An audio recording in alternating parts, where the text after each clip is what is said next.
Hello students, मैं VD Parashar. आज हम अध्ययन करेंगे अंतर अनुशासनात्मक उपागम का विकास। इससे पूर्व की क्लास में हमने अध्ययन किया कि अंतर अनुशासनात्मक उपागम है, उस उपागम से क्या आशय है, उसके प्रमुख लक्षण क्या हैं, उसकी विशेषताएं क्या हैं, इनका हमने अध्ययन किया।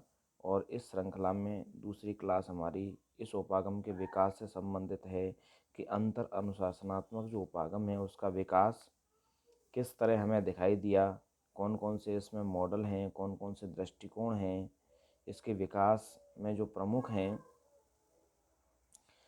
देखो साथियों, हमने जो अध्ययन का आज का विषय रखा है अंतर अनुशासनात्मक उपागम का विकास। इस उपागम से आशय यह है कि जो विभिन्न सामाजिक विज्ञान हैं उन विज्ञानों का अध्ययन एक तालमेल से ही किया जा सकता है। उन विज्ञानों का अध्ययन एक दूसरे में लेन देन एवं पारस्परिकता के आधार पर ही बेहतर तरीके से किया जा सकता है, क्योंकि मनुष्य के व्यवहार के जो विभिन्न पक्ष होते हैं ये उनसे संबंधित हैं। लेकिन हम ये देखेंगे कि मनुष्य के समग्र व्यवहार है, अर्थात मनुष्य का जो आचरण, कार्य एवं व्यवहार उसके एक पक्ष से दूसरे पक्ष को निश्चित रूप से प्रभावित करता है। जैसे कि हम कहें कि समाजशास्त्र उसके सामाजिक व्यवहार का अध्ययन करता है, लेकिन उसका सामाजिक व्यवहार उसके राजनीतिक व्यवहार को भी प्रभावित करता है। द्वितीय विश्व युद्ध के बाद समाज विज्ञानों के अध्ययन में एक नई दिशा उभरी है, वह है अंतर अनुशासनात्मक अध्ययन पद्धति। इसका आशय है कि एक समाज विज्ञान का अध्येता दूसरे समाज विज्ञान या विषय के अध्ययनकर्ता से तालमेल बनाए रखे। विभिन्न सामाजिक विज्ञानों में व्यवहारवाद के जन्म के बाद यह बात अधिक स्पष्ट हो गई कि तमाम समाज विज्ञानों का अलग अलग अध्ययन नहीं बल्कि अंतर अनुशासनात्मक अध्ययन होना चाहिए। देखो विद्यार्थियों, व्यवहारवादी जो क्रांति हुई राजनीति विज्ञान में या सामाजिक विज्ञानों के क्षेत्र में, उस व्यवहारवादी क्रांति की देन है अंतर अनुशासनात्मक अध्ययन पद्धति, अर्थात एक ऐसी अध्ययन पद्धति जिसमें विभिन्न विषयों का समन्वित तरीके से अध्ययन किया जाता रहा। राजनीति विज्ञान के इतिहास में अंतर अनुशासनात्मक उपागम की एक लंबी परंपरा रही है। इस परंपरा में अंतर अनुशासनात्मक उपागम से संबंधित प्रमुख रूप से तीन दृष्टिकोण दिखाई पड़ते हैं। पहला है परंपरावादी या शास्त्रीय दृष्टिकोण, दूसरा मार्क्सवादी दृष्टिकोण और तीसरा आनुभाविक या व्यवहारवादी दृष्टिकोण। हम पहले देखते हैं परंपरावादी या शास्त्रीय दृष्टिकोण। राजनीति विज्ञान में प्राचीन काल से ही अध्ययन की यह परंपरा रही है कि अन्य सामाजिक विज्ञानों एवं शास्त्रों की अध्ययन पद्धतियों, तथ्यों, उपलब्धियों एवं निष्कर्षों को अपनाया जाए। अरस्तु ने राजनीति विज्ञान के अध्ययन में तर्कशास्त्र, नीतिशास्त्र तथा अर्थशास्त्र के साथ ही जीव विज्ञान के तथ्यों एवं उपलब्धियों की भी मदद ली थी। मध्ययुगीन राजनीति शास्त्रियों ने भी राजनीति विज्ञान के अध्ययन में धर्मशास्त्र एवं नीतिशास्त्र की मदद प्राप्त की।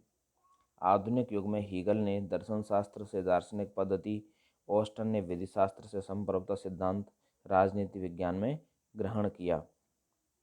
वर्तमान राजनीतिक सिद्धांतों में प्रयुक्त होने वाली धारणाएं जैसे भूमिका, संस्कृति, समाजीकरण मूलतः समाजशास्त्र की प्रमुख अवधारणाएं थीं। राजनीति के बाजार में सौदेबाजी की धारणा अर्थशास्त्र में बहुत प्रचलित है। शास्त्रीय दृष्टिकोण के अंतर्गत राजनीति विज्ञान के अध्ययन में विभिन्न शास्त्रों से भी मदद ली गई, किंतु सर्वाधिक सहायता दर्शनशास्त्र, धर्मशास्त्र तथा इतिहास से प्राप्त की गई। मध्ययुग के अंत के साथ ही राजनीति विज्ञान के अध्ययन में अर्थशास्त्र एवं विधिशास्त्र से सहयोग लेने की प्रवृत्ति का विकास हुआ। देखो विद्यार्थियों, शुरुआत में देखा गया कि जो विभिन्न सामाजिक विज्ञान हैं, सामाजिक विषय हैं, जो वो उनका एक समग्र अध्ययन हमें दिखाई देता है। हम राजनीति विज्ञान के प्रारंभिक जो ग्रंथ हैं, जैसे प्लेटो का रिपब्लिक है, उसमें हम ये देखते हैं कि सभी विषय हमें समन्वित रूप से, मिश्रित रूप से दिखाई देते हैं, जिसमें वो दर्शन की भी बात करते हैं, समाज की भी बात करते हैं, अर्थव्यवस्था की भी बात करते हैं। धीरे धीरे इनका विकास हुआ, लेकिन ये जो विषय हैं, इन विषयों में ये लगातार दिखाई दिया कि एक विषय की कंसेप्ट या अवधारणाएं दूसरे विषय में निरंतर आती रहीं। जिन्होंने हमने देखा अभी, जैसे ऑस्टिन ने विधि शास्त्र से राजनीति विज्ञान में संप्रभुता का सिद्धांत लिया। जो सौदेबाजी की धारणाएं बाजार से रिलेटेड है अर्थशास्त्र में, वो राजनीति विज्ञान में भी आ गई है। आज हम देखते हैं राजनीति में सौदेबाजी चलती है, चाहे सरकार बनाने को लेके हो या सरकार बिगाड़ने को लेके हो। ये धारणा अर्थशास्त्र में बहुत ज़्यादा पॉपुलर है। तो ये धारणाएं एक दूसरे विषय से दूसरे विषय में आईं और इनसे उन विषय का एक तरह से अंतः संबंध भी बढ़ा और दूसरा विषय समृद्ध भी हुआ। दूसरा दृष्टिकोण मार्क्सवादी दृष्टिकोण। मार्क्सवादी चिंतन के अनुसार मानवीय इतिहास प्रगतिशील, द्वंद्वात्मक और एकताबद्ध प्रक्रिया है। मार्क्सवाद का केंद्र बिंदु इतिहास संबंधी दर्शन है, जो वास्तव में इतिहास की द्वंद्वात्मक भौतिकतावादी व्याख्या है, जिसमें आर्थिक उत्पादन की प्रणाली को अत्यधिक महत्व दिया गया है। आर्थिक उत्पादन प्रणाली ही किसी युग की राजनीति, अर्थ, दर्शन, कानून, समाज, नैतिकता तथा संस्कृति आदि को तय करती है। इस प्रकार आर्थिक उत्पादन की प्रणाली ऐसा आधार है जिस पर राजनीति, अर्थ, दर्शन, कानून, समाज, नैतिकता आदि का ढांचा विकसित होता है और स्थिर भी रहता है। मार्क्स का मत है कि जब भी आर्थिक उत्पादन की प्रणाली में आधारभूत परिवर्तन होता है तो इसके ऊपर खड़े संपूर्ण ढांचे में भी परिवर्तन हो जाता है। देखो साथियों, मार्क्स ये कहते हैं कि जो कोई भी देश है, उस देश की एक तरह से हम सामाजिक संरचनाओं के स्पष्टीकरण में हम आधार और अधिरचना दो तय करते हैं। तो वो ये कहते हैं आधार है वो उत्पादन प्रणाली है, अर्थात वहाँ की जो अर्थव्यवस्था है वह तो आधार है, और जो अधिरचना में सारी चीज़ें ये आती हैं, जैसे समाज, नैतिकता, कानून, दर्शन, संस्कृति और वहाँ की शासन व्यवस्था भी। तो मार्क्स ये कहते हैं कि किसी राज्य की शासन व्यवस्था वहाँ की उत्पादन प्रणाली का परिणाम है। जिस प्रकार अगर उत्पादन प्रणाली में बदलाव दिखाई देते हैं तो वहाँ की राजनीतिक प्रणाली और सामाजिक प्रणाली है उसमें भी बदलाव दिखाई देंगे, क्योंकि जो अधिरचना है वो आधार पर निर्भर है और आधार में परिवर्तन होने पर अधिरचना भी परिवर्तित होती है। वो कहते हैं कि उत्पादन की जो मुख्य प्रणालियां हैं, आदिम युग, दास युग, दास समाज, सामंतवाद, पूंजीवाद, समाजवाद, किसी विशेष ऐतिहासिक अवस्था में कोई विशेष उत्पादन प्रणाली प्रधान होती है।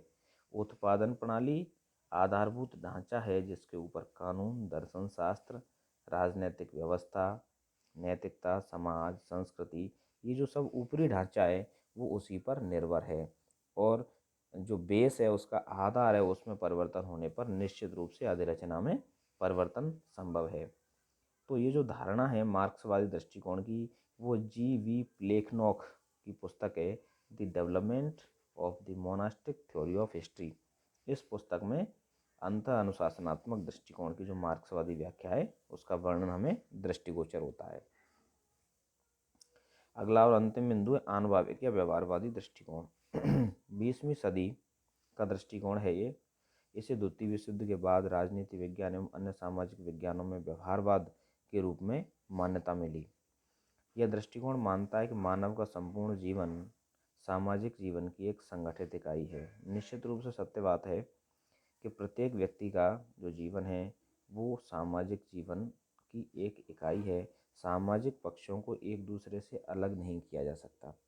अतीत में विभिन्न सामाजिक विज्ञानों की अलग अलग स्थापना को आज अध्ययन सुविधा की दृष्टि से उचित माना गया है, किंतु वास्तव में सामाजिक जीवन के विभिन्न पक्षों में घनिष्ठ संबंध है और एक आधारभूत एकता है। व्यवहारवादी विभिन्न सामाजिक विज्ञानों के संदर्भ में अध्ययन विधि, तर्क तथा प्रतिमानों की समानता पर बल देते हैं। उनके अनुसार इन सामाजिक विज्ञानों के संदर्भ में अध्ययन हेतु वैज्ञानिक विधि को समान रूप से अपनाया जाता है। इन सामाजिक विज्ञानों में समान तर्क लागू किए जाते हैं, जैसे परिमाणन, आगमन, निगमन, व्युत्पत्ति तथा अन्य सत्यापनीय तर्क। देखो साथियों, जो अंतर अनुशासनात्मक दृष्टिकोण है अर्थात जो अनुभववादी धारणा है, वो अमेरिका की राजनीति विज्ञान की विभिन्न शाखाओं जैसे व्यवहारवाद है, व्यवस्था विश्लेषण सिद्धांत है, इनमें हमें दिखाई देती है। चार्ल्स मरियम, लासवेल, सार्टोरी जैसे राजनीतिक वैज्ञानिकों, ओस्लोव जैसे अर्थशास्त्री, ग्रियर जैसे समाजशास्त्रियों की रचनाओं में हमें यह अंतर अनुशासनात्मक दृष्टिकोण की झलक है वो स्पष्ट दिखाई देती है। वैज्ञानिक राजनीति क्लासिकी धारणा की अपेक्षा इस धारणा के साथ अधिक घनिष्ठ रूप से जुड़ी हुई है। देखो, जैसे अर्थशास्त्र का केंद्र बिंदु धन है, राजनीति शास्त्र का केंद्र बिंदु शक्ति एवं राजनीतिक व्यवस्था है, समाजशास्त्र का केंद्र बिंदु परिवार, चर्च, समूह तथा वर्ग जैसे सामाजिक अनुचर हैं। वो ये कहते हैं कि हर विज्ञान का जो केंद्रीय तत्व है उसी की दृष्टि से भिन्नताएं, वरन सभी सामाजिक विज्ञान एक हैं और प्रभावी रूप से जुड़े हुए हैं एक दूसरे से। यद्यपि अंतर अनुशासनात्मक अध्ययन के परंपरावादी दृष्टिकोण तथा मार्क्सवादी दृष्टिकोण की तुलना में अनुभववादी दृष्टिकोण पर्याप्त विकसित एवं मान्य है, फिर भी इसकी कुछ कमियां हैं। अनुभववादी राजनीति विज्ञान सहित सभी समाज विज्ञानों के लिए वैज्ञानिक पद्धति, तकनीक तथा तर्क व प्रतिमान की समानता पर बल देकर वास्तव में विविध सामाजिक विज्ञानों के स्थान पर एक ही सामाजिक विज्ञान की स्थापना करना चाहते हैं, जिसे व्यवहार में उचित नहीं माना जा सकता। वस्तुतः विभिन्न सामाजिक विज्ञानों को अपनी विशिष्टता व अनुभव के अनुसार विभिन्न अध्ययन पद्धतियों व तकनीकों को अपनाना चाहिए। धन्यवाद।